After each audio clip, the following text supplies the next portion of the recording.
Well, welcome to a very brand new experience, certainly a new experience for me. I'm in Sheffield, right in the city centre, and behind me we have the famous artist, Marcel Schreur. He is going to be creating art, but not as you know it. This is a film studio. See all the green screens and stuff. It's all very exciting, but it's a VR studio. So we're going to watch a piece of art being created in real time. You're going to see it. I'm going to experience it as well. A piece of modern VR art. I bet you've never seen anything like it. Okay, my name's Bacchus. I'm a lecturer and a PhD student at Sheffield Hallam University. And today we're having a look at a VR project that I've made in collaboration with Marcel and Dominic here, called Life is Beautiful Always, which is a VR exploration into Marcel, multidisciplinary artist, and 30-year sufferer of cancer and vascular dementia. And what are we going to bring to life today? Well, it's a piece of work that's, as I said, it's part of a collaboration that's partly biographical, says a little bit about Marcel's life, but offers an extrapolation that we've gathered through a kind of extended interviews and Marcel's creative work in VR to try and dig into Marcel's unique life experience as an artist and sufferer of various illnesses. And what can people expect with artwork in VR? Well, that's interesting. I suppose I should say that how we entered into making the piece. We met about 5 years ago. And my research really focuses on the concept of presence, how you feel present in an actual space or a virtual space, really, and the relationships between the actual and virtual. And this is very much Marcel's character here we're talking about as well. He's a great advocate for that. Yeah, well, yeah, for myself, or for able-bodied people, presence might be something that's kind of habitually felt. You don't think about it, but for Marcel, it's very different. And so that's what really fascinated me, and that's what entered our research project together, is to try and explore aspects that come to form your sense of presence, or what happens when you can't rely on a habitual sense of presence, and then what then do you rely on? Where is your ground? And so this piece of work uses the unique affordances of VR to explore Marcel's life experience, but then also to explore those fundamental conditions which bring about a sense of presence. And it really does kind of have a very strange effect, on the viewer, really. Yeah. And what about you, Dom? Do you partake? Do you create your own art? Well, to be honest, this is a new form for me, really, VR. So it's very much a kind of an exploration from my perspective as well, because I'm a filmmaker, really, and a filmmaker that I suppose has come into film through visual art to an extent. This is way different. The fact that as we're looking at it here, we're looking at a flat screen, but as Marcel's experiencing it, he's in the middle of this. He's right in the middle of it. He's there. All this spaghetti all around him. He's in another world, isn't he? Yeah, completely. Yeah, and that's quite difficult to kind of to kind of bring across, really. But hopefully you'll have a chance to experience it and kind of register your kind of impressions of it. But yeah, it's quite something. Well, he looks like he's having a great time anyway. Yeah. Right, well, Dom, it looks like we're going to create some art, or rather, when I say we, I mean Marcel. Yeah, right. Talk us through it. What's he going to do? So I think he's just responding to one of the themes that I think has been a really strong theme through everything that we've done, which is just today's a brand new day.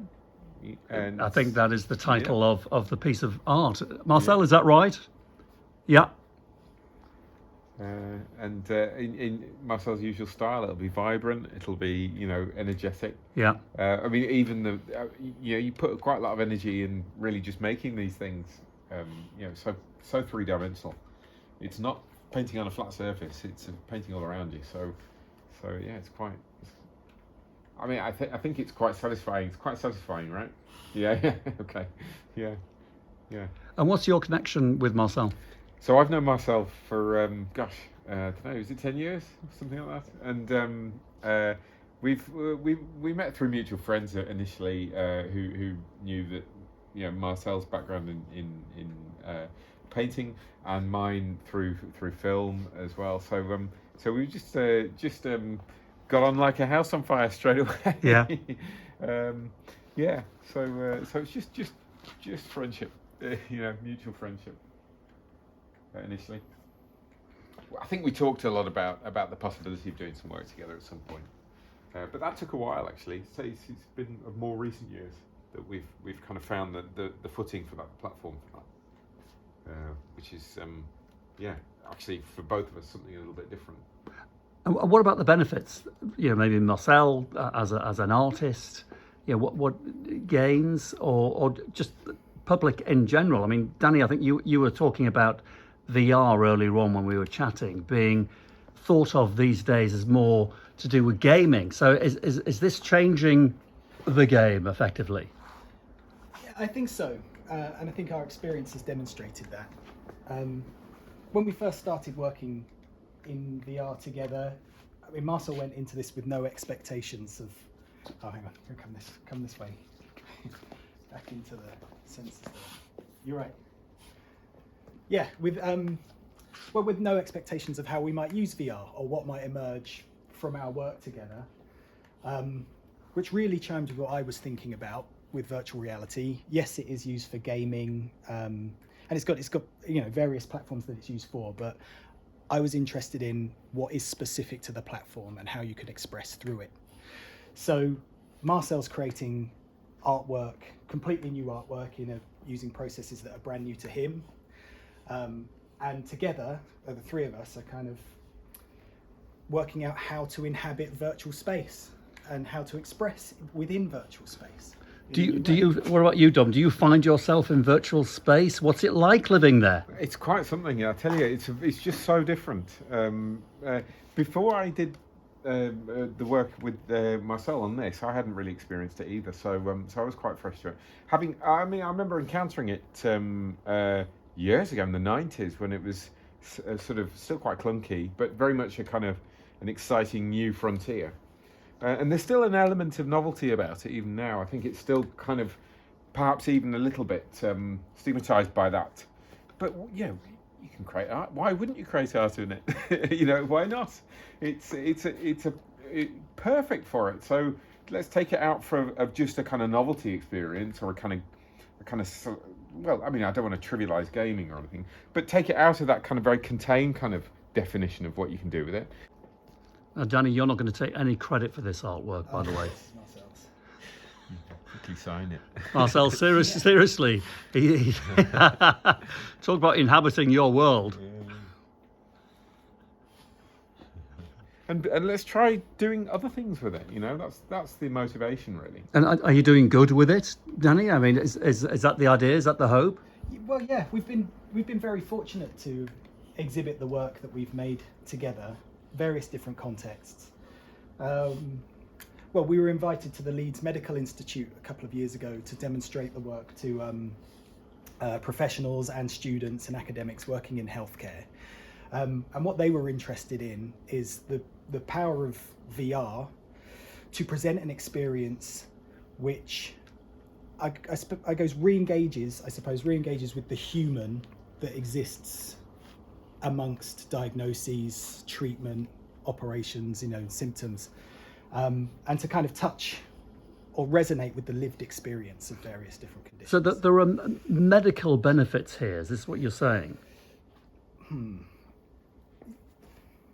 Well, Yeah. thank you, Marcel. Yes, I mean, living proof, I think. There. I mean, Marcel, do you feel happy and comfortable in the virtual world? Yes, both. Yeah.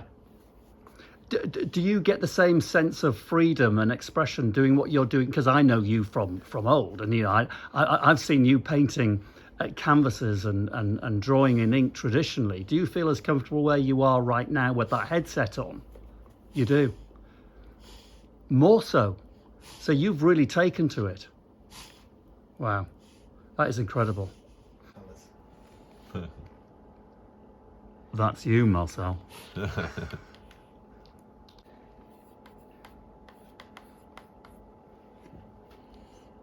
A vortex of joy. Absolutely right. Absolutely right. Of course, Marcel is famously known for his tagline, "Life is beautiful always." Marcel, is that something that you've used for a very long time? Is that always been your kind of mantra to life?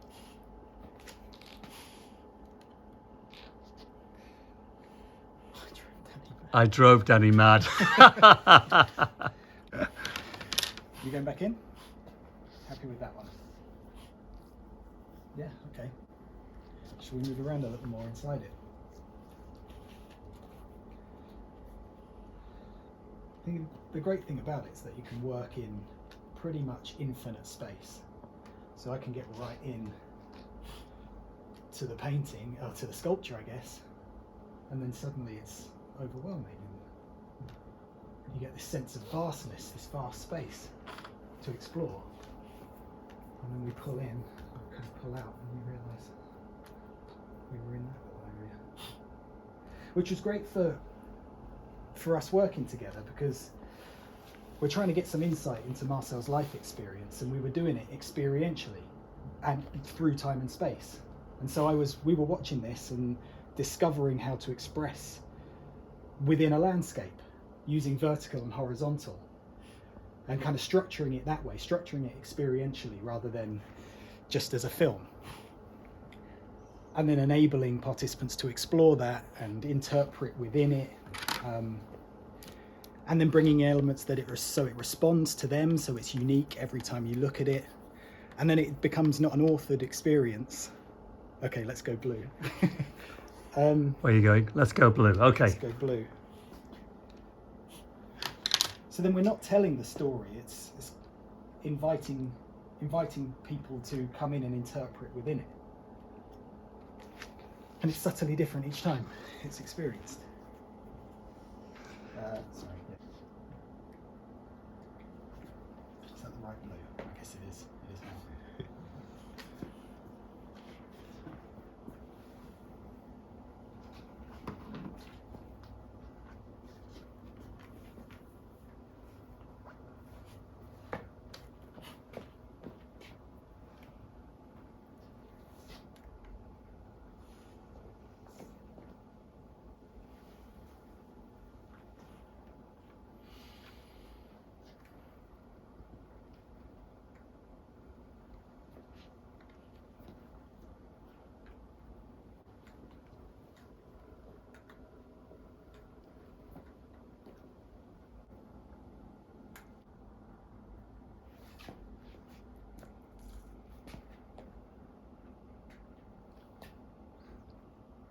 Now, Dom, Marcel was saying that it really does bring great medical benefits, mental benefits.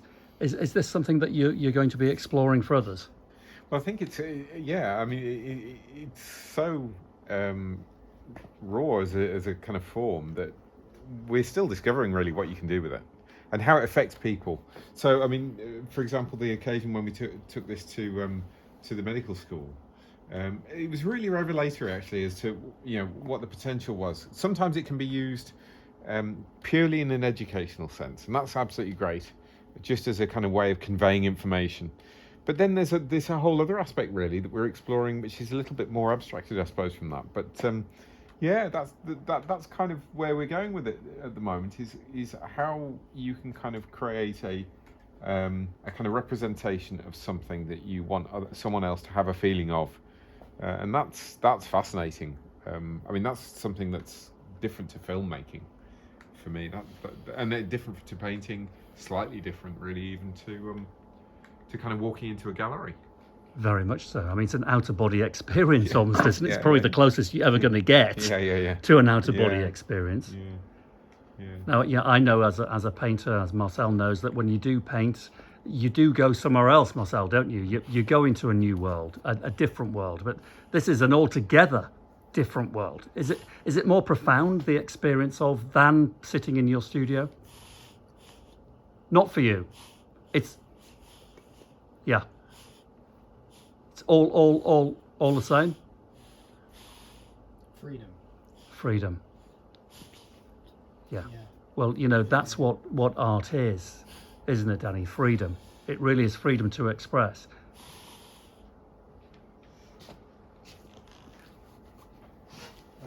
Yeah.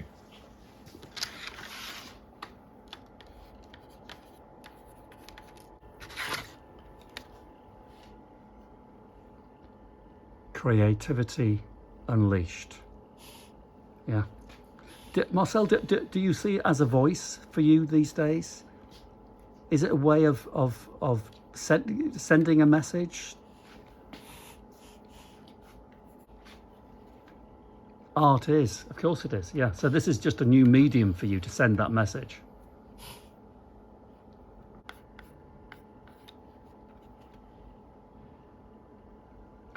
These guys are fantastic.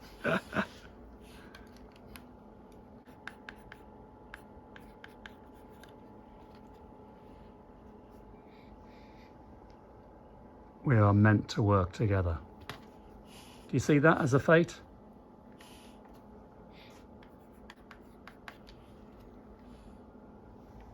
As a fact of life. Wonderful. Wonderful.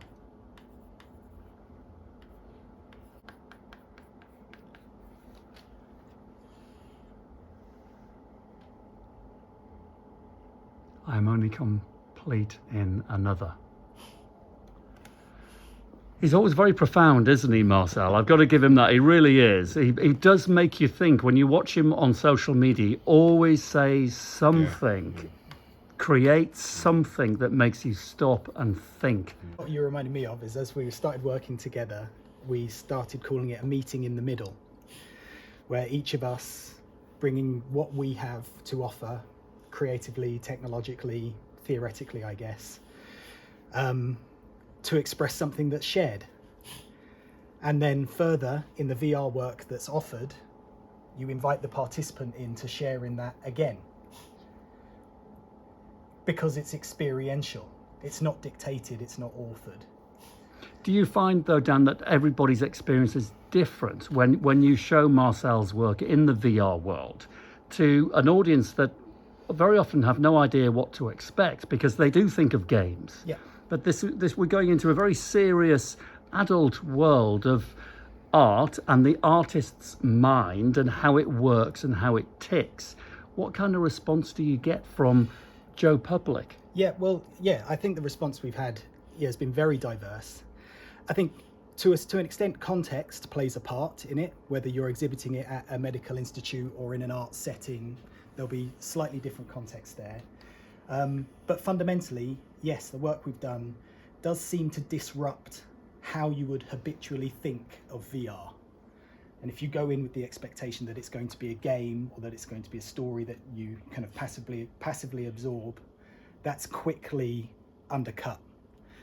And so the work speaks to presence and the different ways that you may ground yourself in presence. And is this something that you really want to change, the idea of VR? Do you want to give it a more of a grown-up kind of reputation? Yeah, well, I think what we want to contribute is just a kind of a really serious investigation into what VR can offer. And the benefits of it? Yes, yeah. Rather than the negative side that most people, well, a lot of people would assume comes with VR. Children living in a virtual reality world, but you see the positive benefits that this can bring. Yeah, certainly. There's as a new way of experiential storytelling, I suppose, to offer a new insight into the life experience of people who suffer all sorts of different kind of conditions or come from all sorts of different life experiences. VR has the capacity to tell that story, I think, in a new way. The response has been overwhelming. Yeah, have you found that, Marcel? Yeah, in some ways really touching. Yeah. So it's been quite an emotional journey for you, Marcel. Well, the thing with you, because I know you, we all know Marcel, that he's as tough as old boots. He really is, and he has the most fantastic mental attitude to life, great positivity, and he's incredibly brave. I think he'd probably do anything. But his wife is nodding in the background. It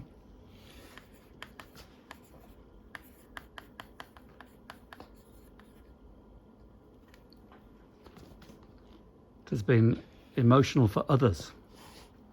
Yeah, definitely so. Yeah. I mean, yeah, people come away relating it to experience of close family members or themselves. Yeah, either medical conditions or kind of different life experiences. Is it a happy place for you, Marcel? I think you bring the happy with you. He does spread happy. He does spread joy. Yeah, he really does. Right, I'll let you get on back to your painting. You're done? Done? Okay. Wonderful. Should we get a view of it? Let's have a look at it. Let's reveal it. Marcel, what is the one message that you like to send, you try to send in your artwork, whether it's traditional or VR?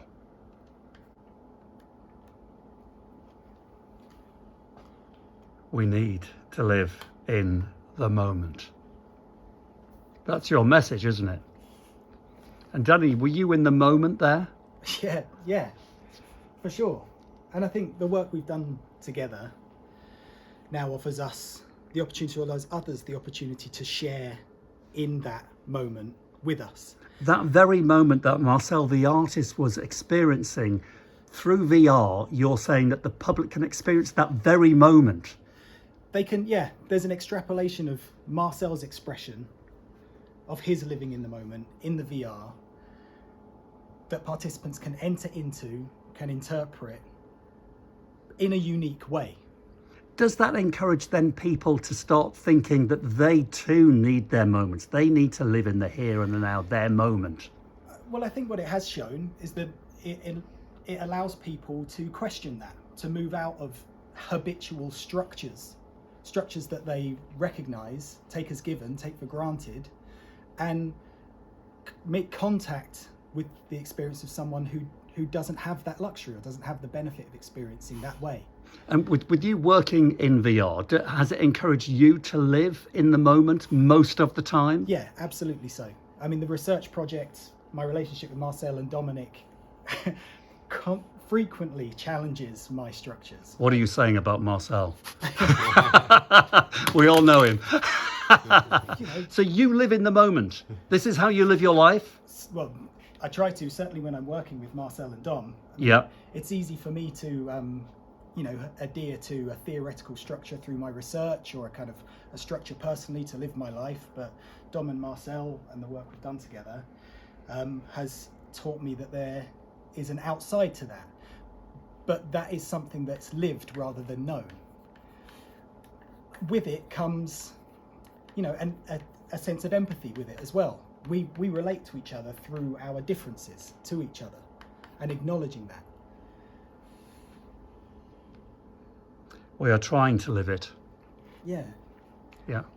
Now, Dominic, what about you? Working with Marcel, working in VR, has it changed the way that you approach your life? Well, it's been the central kind of point of a really valuable and powerful kind of conversation, a collaborative conversation, really. So in and of itself, it kind of represents that. It doesn't totally encompass it. It's just part of it, really. But what has been really fascinating for me is even with these kind of crazy, kind of chaotic kind of pieces, when we then kind of bring them into the public realm, start showing it to people, the conversations you have, quite unique. I mean, you really do. I mean, we've found that we've got into really quite profound conversations with people very, very quickly, and I think that's quite interesting. So we talk. There's, I think it's VR has at various different times been called all sorts of things, including an empathy engine and all these kind of things. And I think we're the empathy engines, aren't we? Really, the VR doesn't do it, but it's an amazing platform from our experience. And do you find that you're all changing the perspective then? Are you changing public opinion on VR? Is it a great thing that we're going through? Is it an asset to life? It can be. Yeah. It can be. Yeah. So there you have it. I promised you a very different experience. VR, how do you feel about virtual reality now? Has this changed your attitude, your opinion? And here is the final and crucial question. Are you living in the moment?